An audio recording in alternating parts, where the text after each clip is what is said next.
Here we have a new 2025 Ford Escape. This one comes in the ST line trim level in carbonized gray metallic.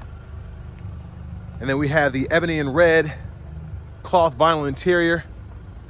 For the powertrain, we get a 1.5 liter turbocharged 3-cylinder mated to an 8-speed automatic transmission. So as we come around to the front end here, we do get our LED daytime running lights along with LED headlamps, and the lights don't flash like that. That's just how my camera's picking them up. But love the styling ever since the Escape got its redesign. Just makes it look that much more modern. 18-inch aluminum wheels here. Love that design. And again, I love that kind of brushed aluminum. It really matches the paint here. Very nice look. Passive keyless entry on the front. Power door lock controls are here. Power windows are here with one touch down for the driver's side. And our power mirror controls. Rear window lock there. We do get blind spot monitors in that side mirror if you can see it. But yeah, I love the red stitching throughout. That's for the lift gate, headlamp controls. Hit this twice to pop the hood.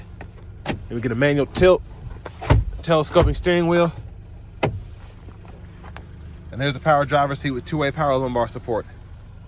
And a nice looking seat for the ST line.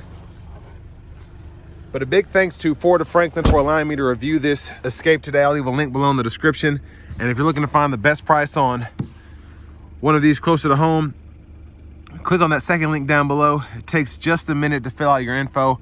I'll make sure the local dealers are fighting to get you the best price on one of these or any new vehicle you might be interested in. But sticker price for this is $34,870. And even though it's all-wheel drive, you're still getting 26 miles per gallon city, 32 highway. So that's pretty impressive. But I have the seat up front adjusted for someone of my size, being 6'3" with longer legs. Let's go ahead and take a look at this rear seat room. So space is pretty good. Headroom is great for this small of an SUV. Seat back pocket on that right side. Rear AC vents, 2 USB-C charge ports down there. And there's a look at the front from back here. And this middle seat folds down. Cup holders right there. And I love these push lights, and I love that they're the nice bright white lights and not those dim yellow ones. Let's make our way towards the back. Easy fuel there. And then to the back end, even though this is the ST line, LED tail lamps, so that's a big plus. Dual exhaust there. Parking sensors integrated in the bumper pretty nicely.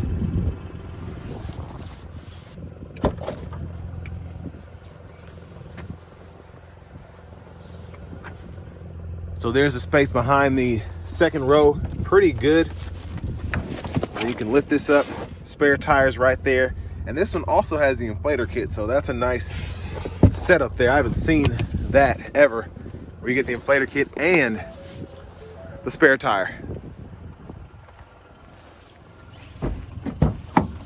Now if you want to fold this flat, this second row seat here, just pull right there, and the seat will fold up when this second, or the first row is up far enough, excuse me.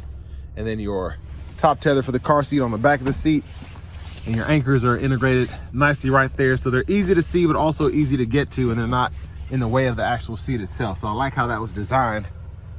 And then if you're curious, child lock, just turn that right there to lock or unlock it.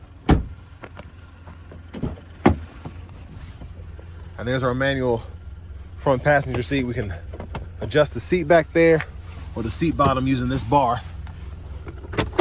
Glove compartment.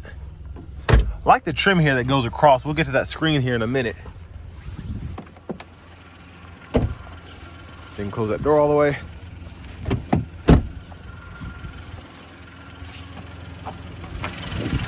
So there's that 1.5 liter turbocharged 3-cylinder. Now let's go ahead and hop in the driver's seat.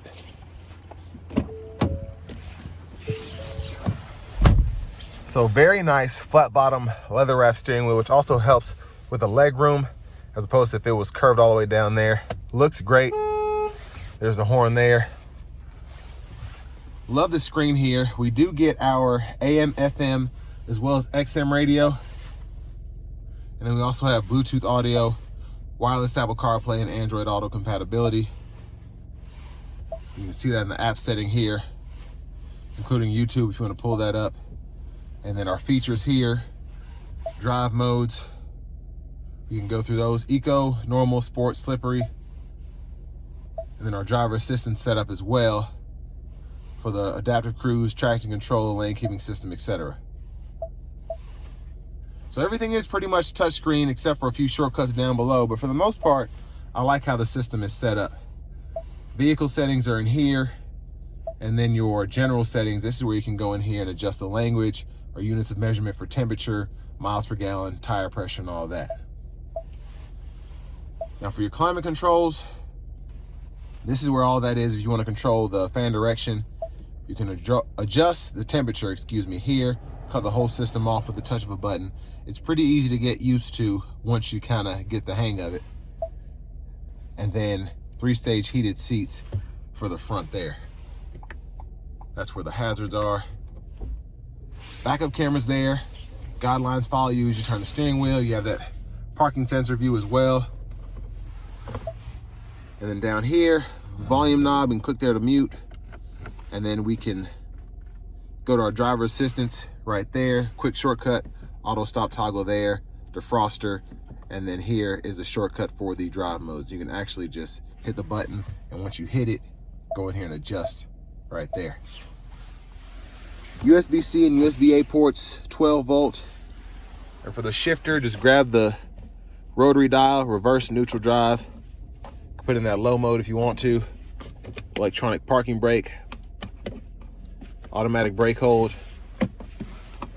the center console cubby space. And there's a look at the back seat from up here. Sunglasses holder, lights there,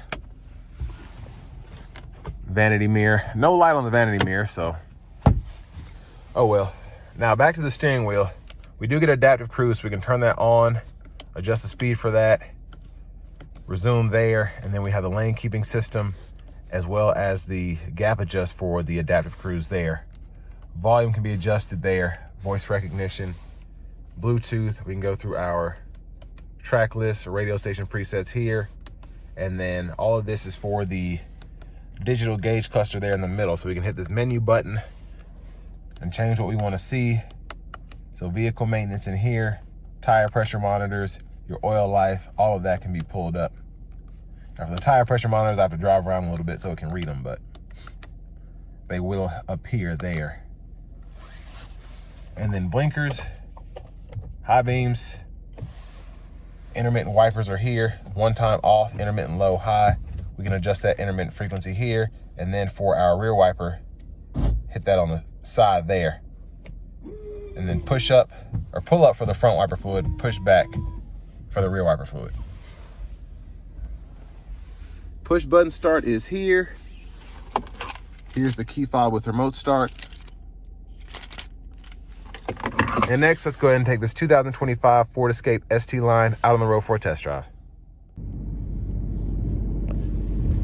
So starting the test drive in this Ford Escape, I like that the 8-speed, even in this drive mode here, which is eco, I like how I'm able to just keep the revs low. It still has some pull to it, has a nice grunt coming from the engine and the exhaust, and it's still relatively easy to drive, as opposed to the eco mode that I always bring up in the older Nissans where you feel like you're fighting against the car.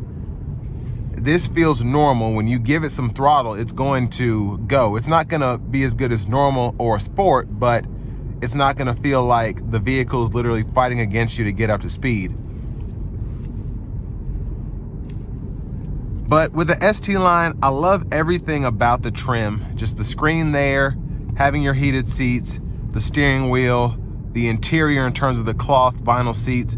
It's just, I feel like it's a good deal for what you get in this package, especially when it comes to having something with all-wheel drive and still getting 32 miles per gallon on the highway.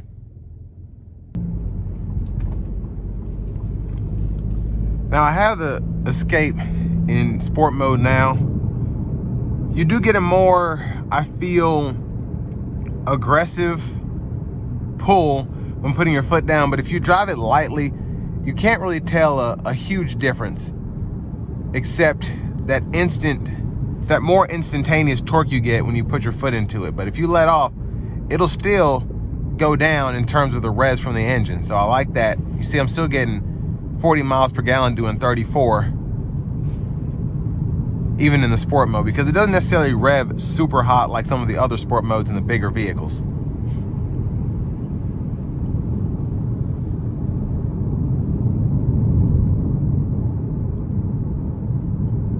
But this road is pretty rough, so I can hear the tires just a tad, but for the most part, it's not bad in terms of the road noise so far. We'll give it a real test getting on the interstate here momentarily. But I'm gonna keep it in sport mode until I give it a pull there.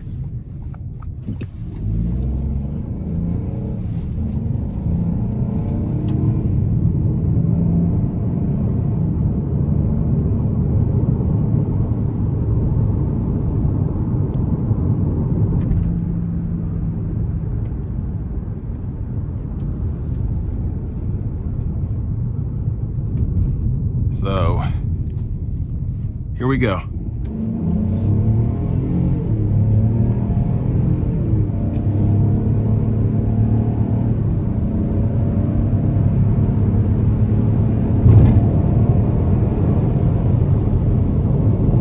Now, certainly not thrashing it by any means, but I did want to get it up to speed, and it's doing a pretty good job of keeping up with a 3-cylinder turbocharged engine. Now, I want to give one more thanks to Ford of Franklin for allowing me to review this Escape today. I'll leave a link below in the description. And again, if you're looking to find the best price on something closer to home, click on that second link down below. It takes a minute to fill out your info. I'll make sure that the local dealers are fighting to get you the best price on a new Escape or any new vehicle you might be interested in. But all in all, I think a solid deal for this price point, just being in that mid-30s range, having your heated steering wheel, heated seats, nice infotainment system, all-wheel drive, and something that's pretty fuel efficient even with the setup here. So with all that being said, this will bring me to the end of my review of this 2025 Ford Escape ST line.